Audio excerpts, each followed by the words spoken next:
The following is a non-profit horror story narration. The story narrated with full permission and cooperation is written and owned by the author, who is credited in the subject line and in the description down below, along with a link to the original story. This video may contain some material such as violence, creepiness, jump scares, adult language, and suggested content which may not be suitable for some viewers. Please support the official release, and viewer discretion is advised.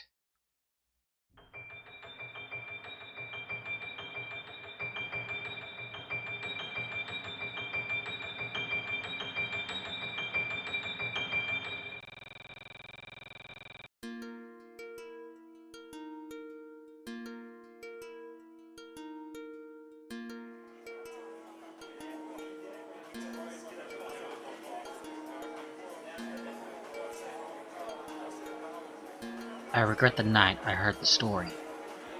I had gone to a party with my best friend, Angeline. It was our friend's 21st birthday. Needless to say, we got drunk, danced, and partied. We busted out the bud and had a good time.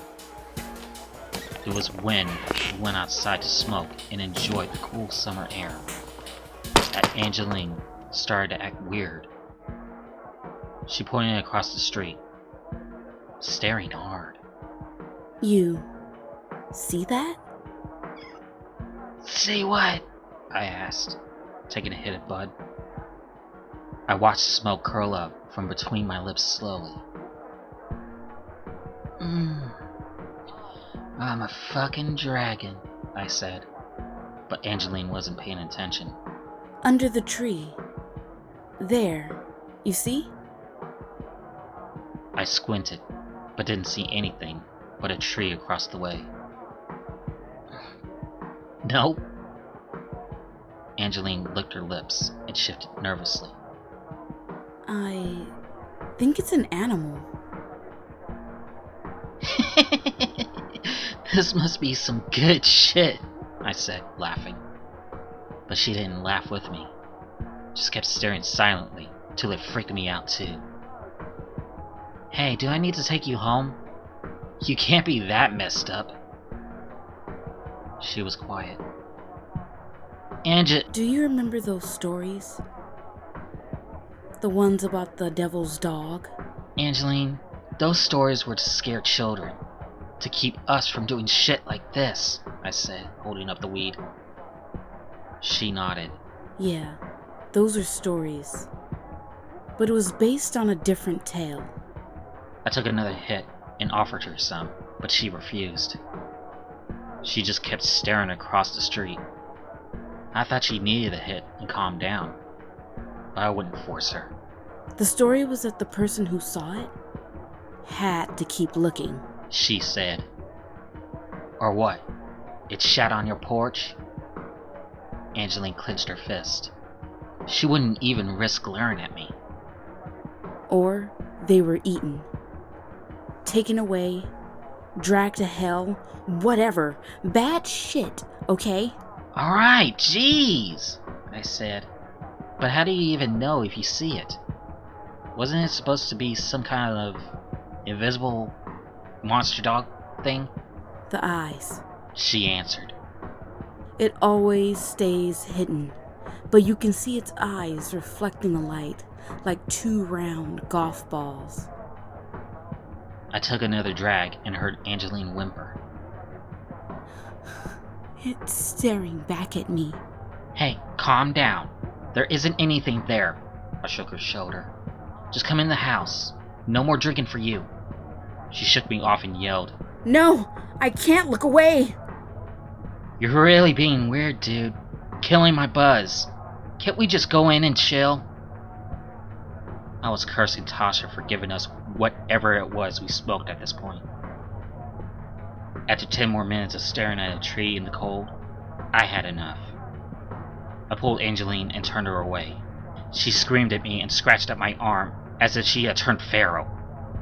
Ow! You bitch, that hurt! I said.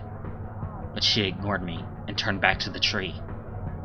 I held my arm and watched as Angeline began to shake. What? She looked devastated.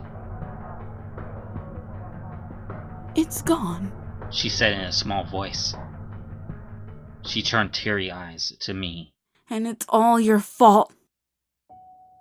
We left the party that night, with Angeline giving me the silent treatment. After one day, Angeline stopped showing up to class. I figured she just had a cold, and when she got better, the whole party thing would blow over.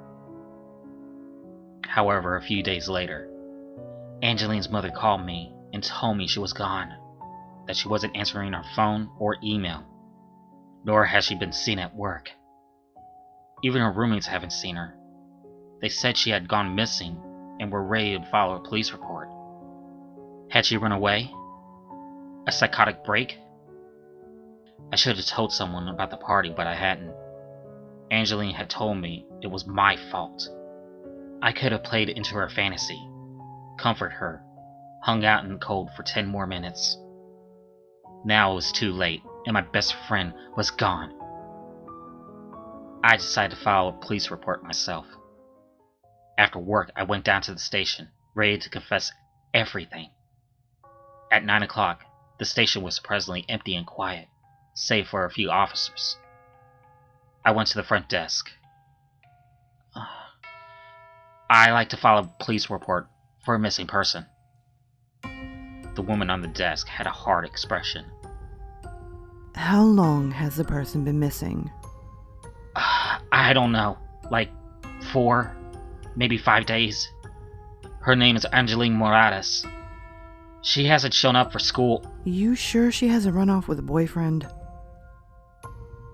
She doesn't have one. The woman grunted.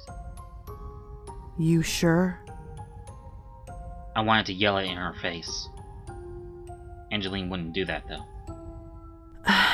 All right. Fill out these papers. She slid some forms to me and I took them. I sat down and went to work. It took about 30 minutes to get done. When I handed them back to the woman, who didn't even look them over. So, when's the search party? She eyed me. Was that a joke? I was totally serious. Go home and get some rest, kid. I bit my lower lip and choked back my words, then turned around and left. There wasn't much parking around the station, so I was down the block. I walked, full of worry, when I heard her whisper, and my name. Kate. A feminine figure ducked back from the mouth of an alley. A figure I recognized. Angeline? I ran towards the alley and turned into it, but most of it was dark and empty. I walked a few feet in, peering at the boarded up windows and dark conclaves. Angeline? I was so sure I heard and saw her, but I had enough of the alleyway. I turned to leave and froze. I saw something in the dark archway of a back entrance. 2 round orbs sitting perfectly still. The body of whatever it was darker than the shadows and hunched low, like a crouching cat. Except I knew this wasn't a cat, and those orbs were eyes, watching me. Kate? I heard Angeline behind me and turned, but there was no one. My body went cold. I didn't mean to look away. As I turned to look back at the thing hiding in the shadows, the street lamps blew out, and night enveloped the alley like a cloak of darkness.